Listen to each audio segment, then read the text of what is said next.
Oke, shalom teman-teman.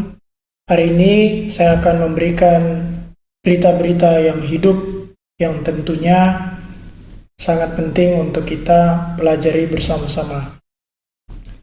Pada saat saya men-scroll YouTube, saya menemukan satu video yang sangat penting untuk kita mengetahui kebenaran yang ada.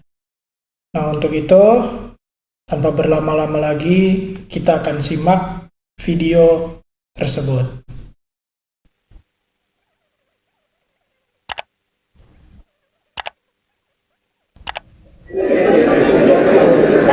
Setelah menyerang dan menaklukkan Khaybar, Nabi Muhammad dan para sahabat merasa lelah dan lapar. Seorang wanita Yahudi bernama Zainab binti Al-Harith menemui sang Nabi. "Ya Rasulullah, bolehkah aku memasak daging domba bagimu dan para sahabat?" "Wah, sudah tentu boleh. Bagian mana yang paling kau suka?" "Oh, aku suka bagian paha depan." Zainab segera memasak makanan.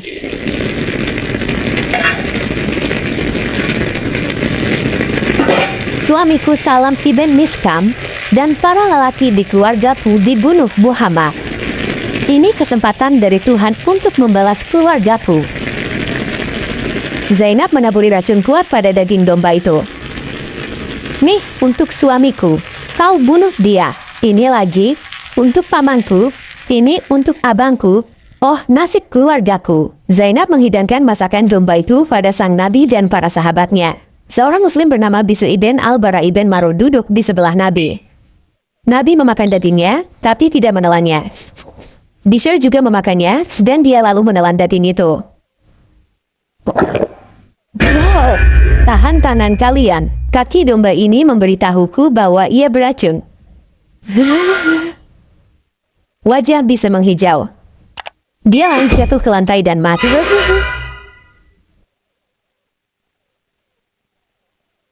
"Panggil si Zainab."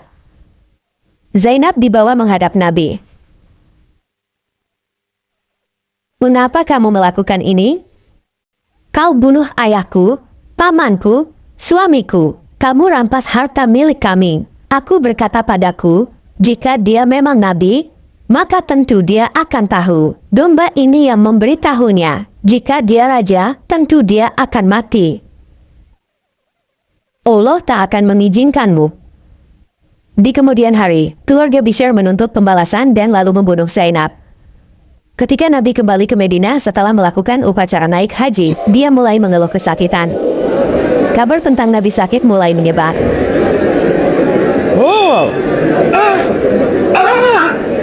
"Aisyah, aku merasa sangat kesakitan, bagaikan urat nadiku diiris." Hal ini terjadi sekitar setahun setelah perampokan Khaybar, atau 2 tahun sebelum Nabi wafat.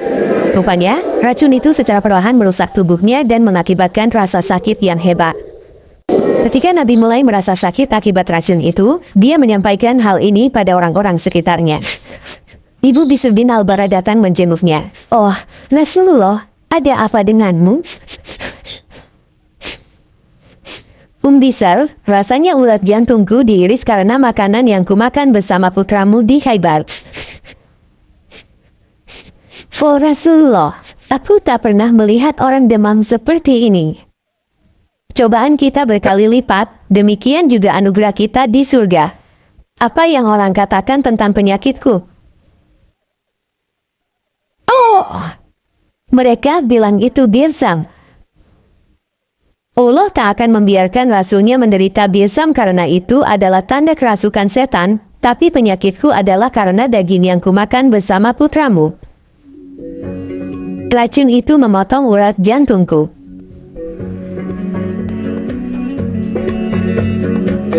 "Aku kan Nabi Allah. Masakan aku harus mati hanya gara-gara wanita Yahudi yang rendah itu? Malu-maluin aja." Sunan Abu Daud nomor 4510 mengatakan bahwa Nabi Muhammad dibekam bahunya berkenaan dengan daging domba yang dia makan. Abu Hind membekam dia dengan tanduk dan pisau. "Semoga racun di tubuhmu tersedot keluar." "Ah, aku sakit parah nih." Tapi upaya membekam itu tidak mengubah keadaan sakitnya. Selama dia menderita sakit, Nabi melafalkan al-mu'awwidhatain atau ayat-ayat minta perlindungan, yakni surah 113 dan 114.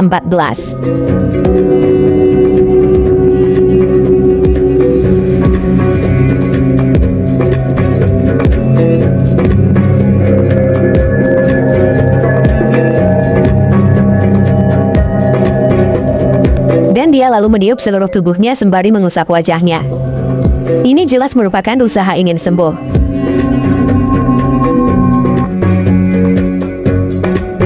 Aisyah juga melafalkan al-mu'awwidhatain ke tubuh Nabi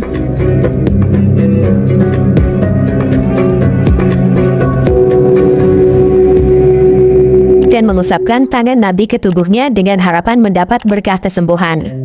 Apakah berhasil sembuh? Ternyata tidak. Bahkan dikatakan Jibril juga berdoa bagi sang Nabi. Ketika Rasul Allah jatuh sakit, maka Jibril berdoa baginya dengan berkata, "Dalam nama Allah, aku berdoa mengusir semua yang menyakitimu dan menghindarkan semua yang membencimu dan dari semua kutukan mata jahat dan agar Tuhan menyembuhkanmu." Apakah doa Jibril dikabulkan? Ternyata tidak.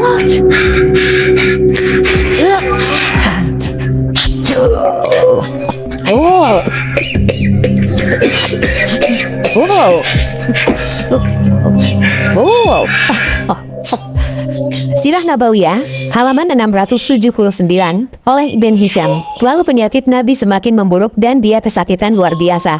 Dia berkata, "Siramkan 7 kantung air dari berbagai sumur ke tubuhku agar aku bisa keluar menemui orang-orangku dan memberi petunjuk." Kami mendudukan dia di sebuah baskom milik Hafsah binti Umar. Dan kami siramkan air ke tubuhnya sampai dia menjerit, cukup. Beberapa istri Nabi berkumpul bersama paman Nabi yakni Ibnu Abbas. Mereka bersepakat untuk memaksa Nabi menelan obat. "Aku akan paksa dia. Biarkan kami lakukan itu. Kami saja yang melakukannya. Segan dia. Jangan dilepas. Dia penasaran. Hidungnya dipencet terus. Pokoknya dia harus telan obatnya." Tapi sang Nabi tidak kunjung membaik. Dia malah pingsan. Ketika siuman, dia merasa tak senang atas perlakuan mereka. "Siapa yang memperlakukan aku seperti itu? Aku yang melakukannya. Ini adalah obat yang dibawa para wanita dari Abyssinia. Allah tidak akan memberi aku penyakit seperti itu. Jangan berhenti memaksa mereka semua minum obat ini, kecuali pada pamanku." Jadi, sebagai usaha balas dendam atas apa yang mereka lakukan padanya, dia memaksa istri-istrinya untuk menelan obat yang sama. Maimunah, salah satu istri Nabi, dipaksa menelan obat itu sewaktu sedang puasa, sebagai hukuman apa yang mereka lakukan pada Nabi. Dia mencoba berbagai cara untuk bisa sembuh, tapi semuanya gagal. Dia lalu menyadari bahwa dia akan segera mati. "Mengapa aku tak kunjung sembuh, padahal sudah berdoa berulang kali?" Sang Nabi mengatakan tentang penyakitnya yang mengakibatkan kematiannya. "Wahai Aisyah, aku masih merasakan sakit yang diakibatkan makanan yang kumakan di Khaybar, dan sekarang aku merasa urat jantungku bagaikan dipotong racun itu." Untuk menutupi kebohongannya sebagai Nabi, dia mengaku bahwa Allah memberinya 2 pilihan, disembuhkan Allah atau hidup bersama Allah di surga. Allah telah memberikan hambanya pilihan antara hidup di dunia ini dan hidup bersama Allah, dan dia memilih pilihan kedua. "Aku belum pernah melihat siapapun yang lebih menderita dibandingkan Rasul Allah." Setelah mengalami begitu banyak penderitaan, akhirnya Nabi Muhammad tewas di pangkuan Aisyah.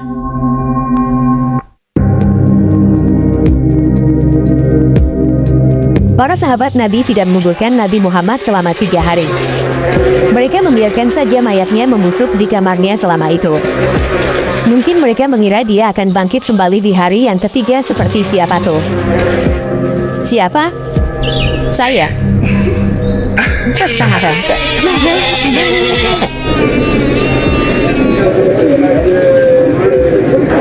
Wahai teman-teman, dengerin.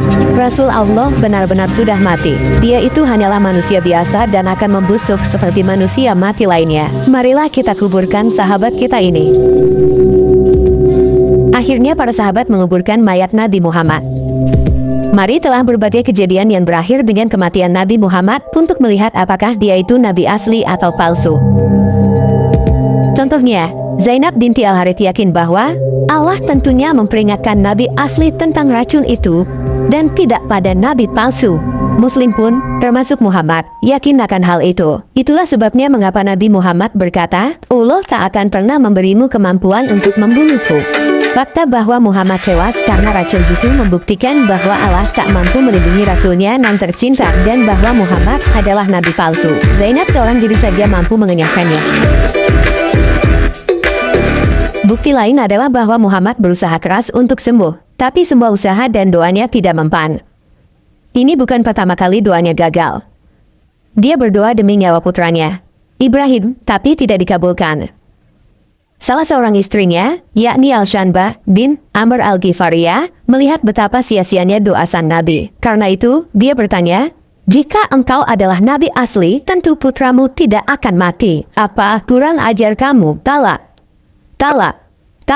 Muhammad lalu menceraikannya. Dia masih beruntung karena tidak dipenggal setelah berani mempertanyakan kesahihan status kenabian Muhammad. Bukan hanya doa Muhammad tidak manjur, tapi begitu juga doa Jibril dan Aisyah. Allah membiarkan saja Rasul kesayangannya menderita sampai mati. Muhammad mengaku dirinya sebagai yang diberkahi, pengampunan bagi umat manusia, dan ciptaan terbaik, tapi keadaannya saat sekarat tidak membuktikan hal itu. Di manakah Allah saat Muhammad sangat membutuhkannya? Sang Nabi mengaku bahwa urat jantungnya terasa dipotong di Bukhari Sahih nomor 4428. Disampaikan oleh Aisyah. Sang Nabi mengatakan tentang penyakitnya yang mengakibatkan kematiannya, wahai Aisyah, aku masih merasakan sakit yang diakibatkan makanan yang kumakan di Khaibar, dan sekarang aku merasa urat jantungku bagaikan dipotong racun itu. Ini merupakan perkataan yang persis sama dengan Quran, Surah Al-Haqqah, ayat 44-46, dan sekiranya dia Muhammad mengada-adakan sebagian perkataan atas nama kami, pasti kami pegang dia pada tangan kanannya, kemudian kami potong urat jantungnya. Apakah yang Allah katakan dia akan perbuat jika Muhammad mengarang-arang wahyu ilahi? Allah akan memotong urat jantungnya. Dan apakah yang Muhammad katakan tentang racun itu pada dirinya? Racun itu memotong urat jantungnya. Jadi, apa kesimpulannya?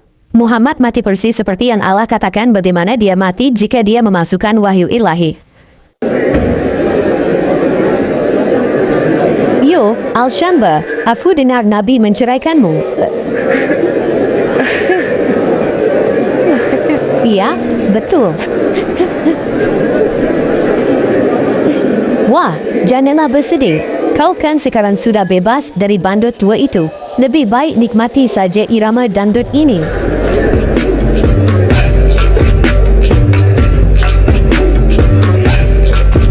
Jika Muhammad itu Nabi asli, kenapa dia tidak tahu tentang racun itu sebelum memakannya? Jika memang sudah takdir Allah agar Muhammad makan racun itu, sama seperti Bishr, maka mengapa Muhammad berusaha sembuh? Gimana bisa Jibril tak tahu kehendak Allah? Mengapa Jibril repot berdoa jika Allah sedang menghentikan kematian? Kenapa Muhammad tak tahu kapan dia akan mati? Bisa tahu itu?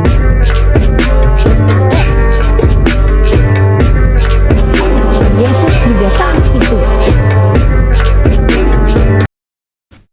Ya, saya rasa cukup untuk pembuktian beserta data-data yang sudah diberikan di dalam video tersebut. Tadi dibahas tentang seorang anak yang ingin disembuhkan.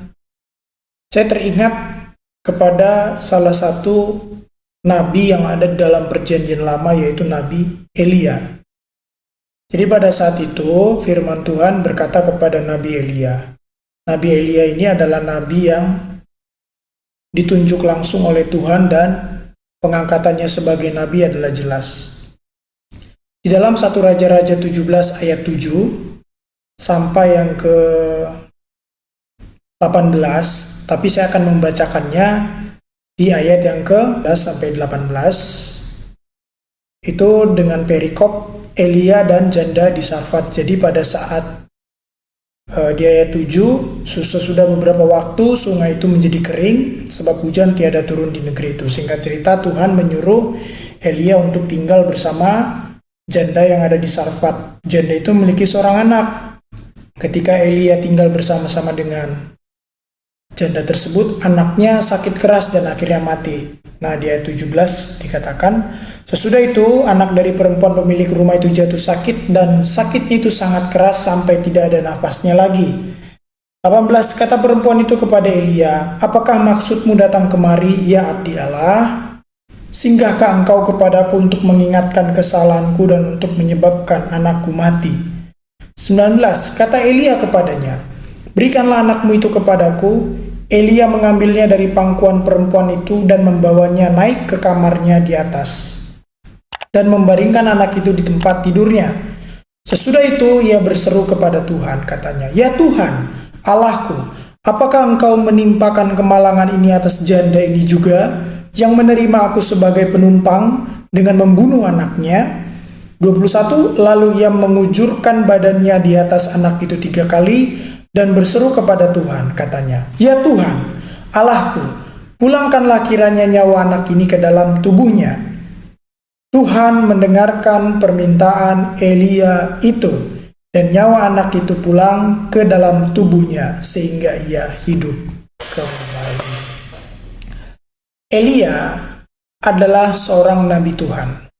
Ketika seorang nabi yang dipilih oleh Tuhan secara langsung, maka apa saja yang diminta oleh nabi tersebut pasti dikabulkan, dengan catatan kalau dia adalah nabi yang ditunjuk secara langsung oleh Tuhan.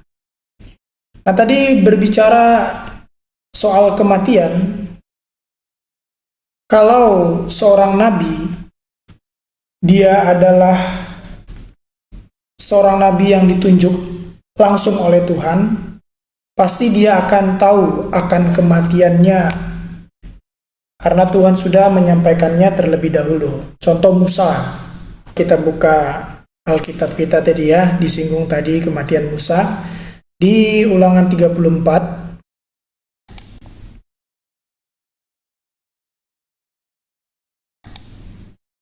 ayat 1-5. Kita baca ayatnya.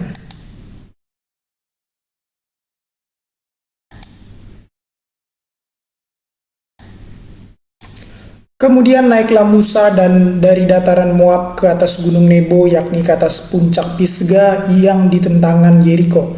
Lalu Tuhan memperlihatkan kepadanya seluruh negeri itu, daerah Gilead sampai ke kota Dan, seluruh Naftali, tanah Efraim dan Manasye, seluruh tanah Yehuda sampai laut sebelah barat. Ayat 3. Tanah Negeb dan lembah Yordan, lembah Yeriko, kota pohon korma itu sampai Zoar. 4. Dan berfirmanlah Tuhan kepadanya, inilah negeri yang kujanjikan dengan sumpah kepada Abraham, Ishak dan Yakub. Demikian, kepada keturunan mula akan kuberikan negeri itu. Aku mengizinkan engkau melihatnya dengan matamu sendiri, tetapi engkau tidak akan menyeberang ke sana. Lalu matilah Musa, hamba Tuhan itu, di sana, di tanah Moab, sesuai dengan firman Tuhan.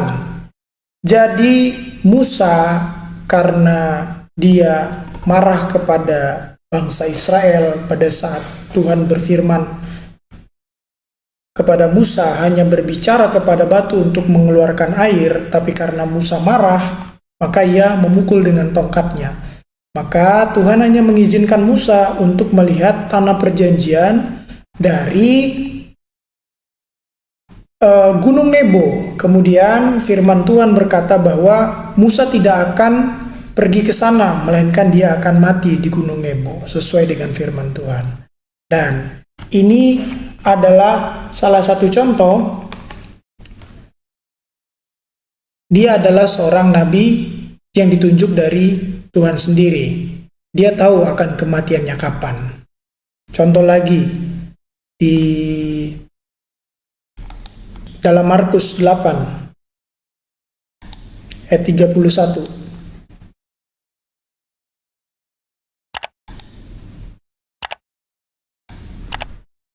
Kemudian mulailah Yesus mengajarkan kepada mereka bahwa anak manusia ini adalah menuju kepada Yesus, harus menanggung banyak penderitaan dan ditolak oleh tua-tua, imam-imam kepala dan ahli-ahli Taurat, lalu dibunuh dan bangkit sesudah tiga hari. Di video tadi salah ya, bukan 32 melainkan 31. Jadi Yesus pun tahu kapan dia akan mati, perjalanan hidupnya, di mana dia akan mati, kemudian dia akan bangkit. Dari hal inilah kita bisa mengetahui bahwa sebenarnya nabi yang ditunjuk oleh Tuhan atau Allah secara langsung itu pasti dia akan tahu akan hari kematiannya kapan. Salah satu contoh sama seperti Musa dan Tuhan Yesus. Musa diberitahu oleh Tuhan bahwa dia akan mati di Gunung Nebo dan tidak akan diizinkan untuk masuk ke dalam tanah perjanjian. Tuhan Yesus sebagai utusan, karena dia dari surga datang ke dalam dunia untuk menyelesaikan misi penebusan untuk dosa seluruh umat manusia. Yesus tahu kapan dia akan mati. Dia juga disinggung tentang malaikat. Saya sedikit lucu juga ya.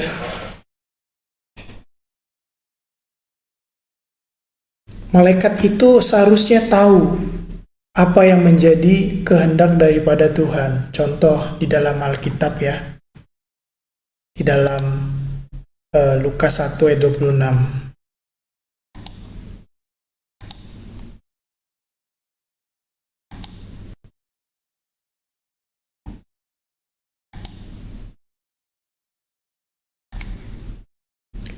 Dalam bulan yang ke-6, Allah menyuruh malaikat Gabriel pergi ke sebuah kota di Galilea bernama Nazaret.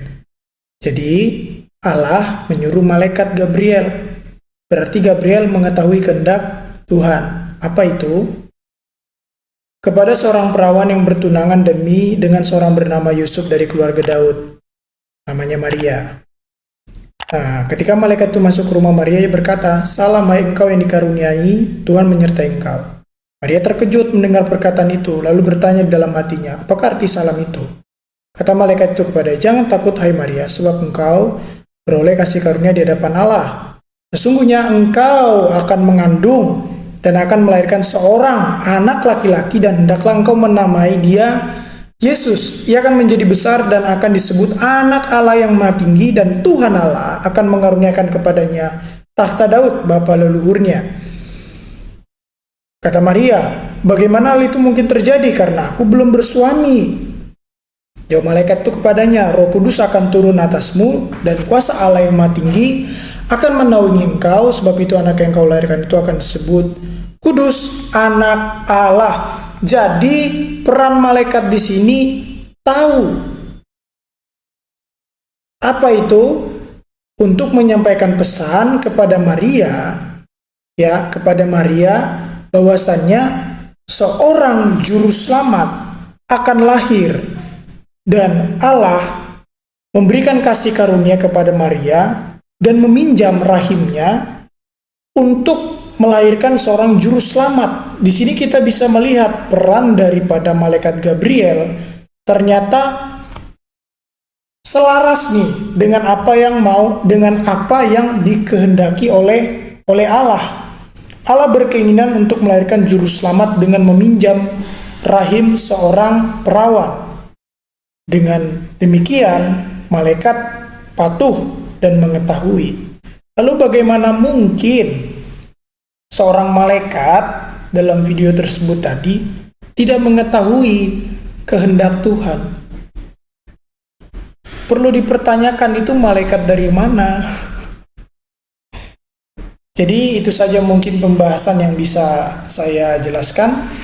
Kurang lebih dari video tersebut kita sudah melihat data-data yang sangat akurat. Kiranya video ini, bila saudara teman-teman diberkati, jangan lupa like, comment, subscribe, dan aktifkan tombol loncengnya. Terima kasih, Tuhan Yesus memberkati.